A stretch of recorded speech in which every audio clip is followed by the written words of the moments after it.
Della, enchanté. Très heureux. Alors déjà, est-ce que vous pouvez nous rappeler pourquoi la région, pour il me semble la deuxième année consécutive, est partenaire de ce dispositif ? La région est partenaire de l'opération Chope ton taf depuis effectivement l'expérimentation que nous avions fait l'an dernier, pour 3 raisons. D'abord parce qu'elle répond à une de ses missions essentielles, qui est donc favoriser l'insertion, l'orientation des jeunes en particulier, et des personnes les plus éloignées de l'emploi spécifiquement. Le deuxième élément important pour la région, c'est que l'emploi se traite au niveau local.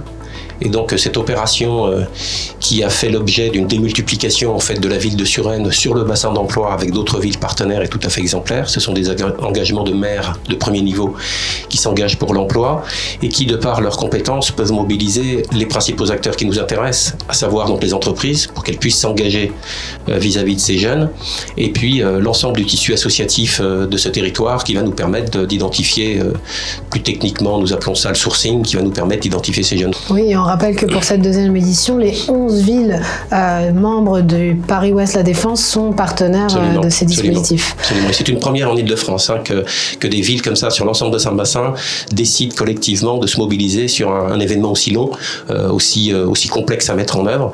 L'importance des métiers d'avenir et de la place de la région dans la formation. Donc peut-être que vous pouvez m'expliquer un peu ces deux... Il y a deux grandes questions. La première, c'est la compétence de la région. La formation professionnelle et l'apprentissage sont des compétences de la région, des compétences importantes.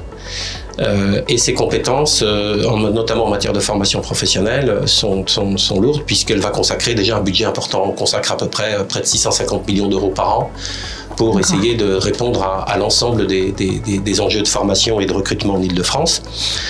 Ça, c'est donc le premier point. Le second point, c'est que c'est un métier qui ne se fait pas tout seul. Donc la région ne peut pas travailler toute seule à planifier des formations. Donc on travaille énormément en amont avec les branches professionnelles qu'on rencontre régulièrement, moi-même, mais aussi l'ensemble des services, pour connaître ces métiers actuels et les métiers dits d'avenir, mais vous verrez que dans les métiers d'avenir, on parle aussi bien des métiers pénuriques, parce qu'il y en a énormément, que des métiers qui vont arriver, qui vont être nouveaux, notamment suite à la transition numérique, écologique, qui vont générer de nouveaux métiers. Et puis enfin, le troisième élément pour la région, c'est que c'est le passeport pour l'emploi, c'est-à-dire qu'une formation professionnelle qualifiante, voire même alternée en apprentissage, est un passeport pour l'emploi quasi systématique pour les jeunes et ceux qui sont plus ou moins éloignés de l'emploi. Et donc, par conséquent, nous allons consacrer donc ce budget de 650 millions d'euros pour préparer nos jeunes et moins jeunes aux métiers d'avenir. Donc, dans les métiers d'avenir, on va classer 2 catégories. Les métiers d'avenir qui existent aujourd'hui et dont on a encore besoin demain, ce sont ces métiers dits pénuriques en tension, des métiers sur lesquels il est difficile de recruter.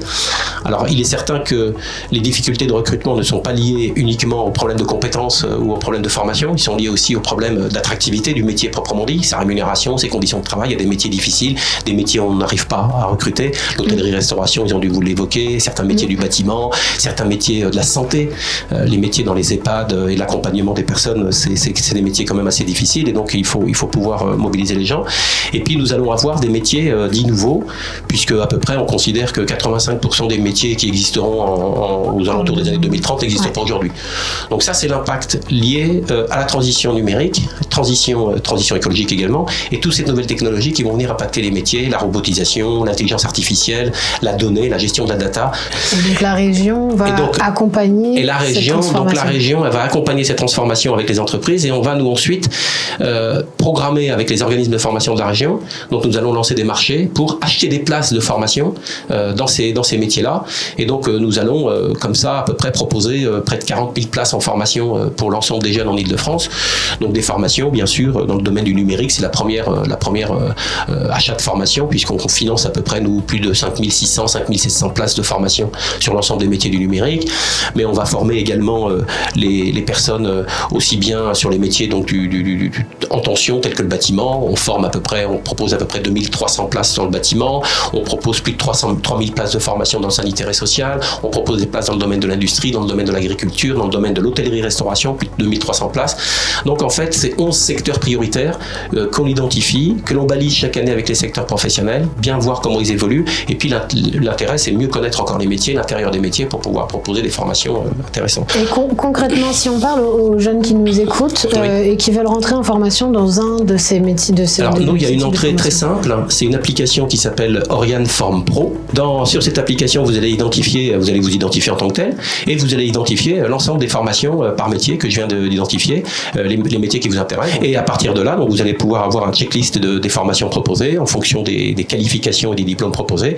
Et vous n'avez plus qu'à vous renseigner l'information. Ensuite, l'organisme de formation, via la région, prendra directement attache auprès du jeune qui va s'inscrire et se dérouler le plus rapidement. On va accélérer encore ce phénomène de numérisation pour que ce soit encore beaucoup plus simple, mais c'est déjà assez accessible à travers uniquement cette application Oriane Form. Vous m'aviez parlé des meet-up, notamment pour les jeunes des quartiers prioritaires.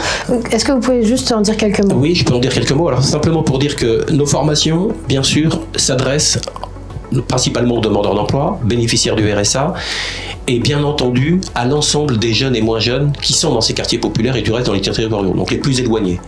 Et spécifiquement, donc ça c'est l'exécutif qui a souhaité que nous organisions des opérations encore plus choc à destination de ces jeunes des quartiers populaires. Et moi j'ai la chance de coordonner un programme qui s'appelle Meetup. Meetup, c'est un consortium de partenaires avec des professionnels de l'insertion et de ces publics. Et donc ce que nous avons défini, c'est un système de rencontres sur des secteurs. Donc on vient identifier un secteur ou un métier en tension. Et avec ces associations, nous allons faire différentes choses. Nous allons d'abord, dans un premier temps, aller voir des entreprises pour leur demander de s'engager sur du recrutement pour des jeunes infra-bac, donc qui n'ont pas de qualification. Et donc, il faut vraiment qu'il y ait un engagement social de la part de l'entreprise pour pouvoir leur proposer des postes de premier niveau. Ensuite, nous allons, sur la base de ces postes et des demandes de formation que les organismes peuvent nous proposer, nous allons organiser un sourcing ciblé sur les quartiers populaires avec ces associations. Ces associations vont ensuite préparer ces jeunes pendant tout un process, qu'on va les coacher en fait en quelque sorte, jusqu'au meet-up proprement dit. Et alors le meet-up, ça se passe comment ? Ça se passe à la région, au conseil régional, à Saint-Ouen. Nous réunissons à peu près 300 jeunes. Et pour ces 300 jeunes, ils vont trouver pendant cette région les recruteurs qui vont donc leur proposer des postes et donc leur proposer des postes de recrutement, souvent de nombreux postes, les organismes de formation. Nous allons retrouver des entreprises qui vont présenter des métiers pour continuer de les accompagner en tant que tels.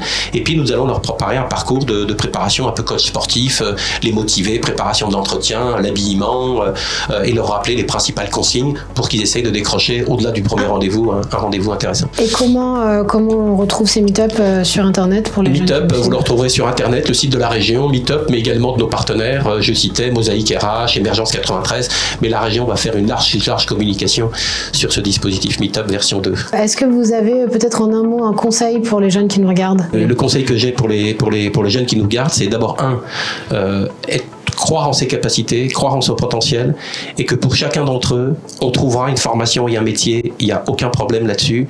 Il faut simplement qu'ils soient déterminés et nous sommes là pour les accompagner. Je pense que l'ensemble des partenaires mobilisés au Shop Ton Taf feront le nécessaire.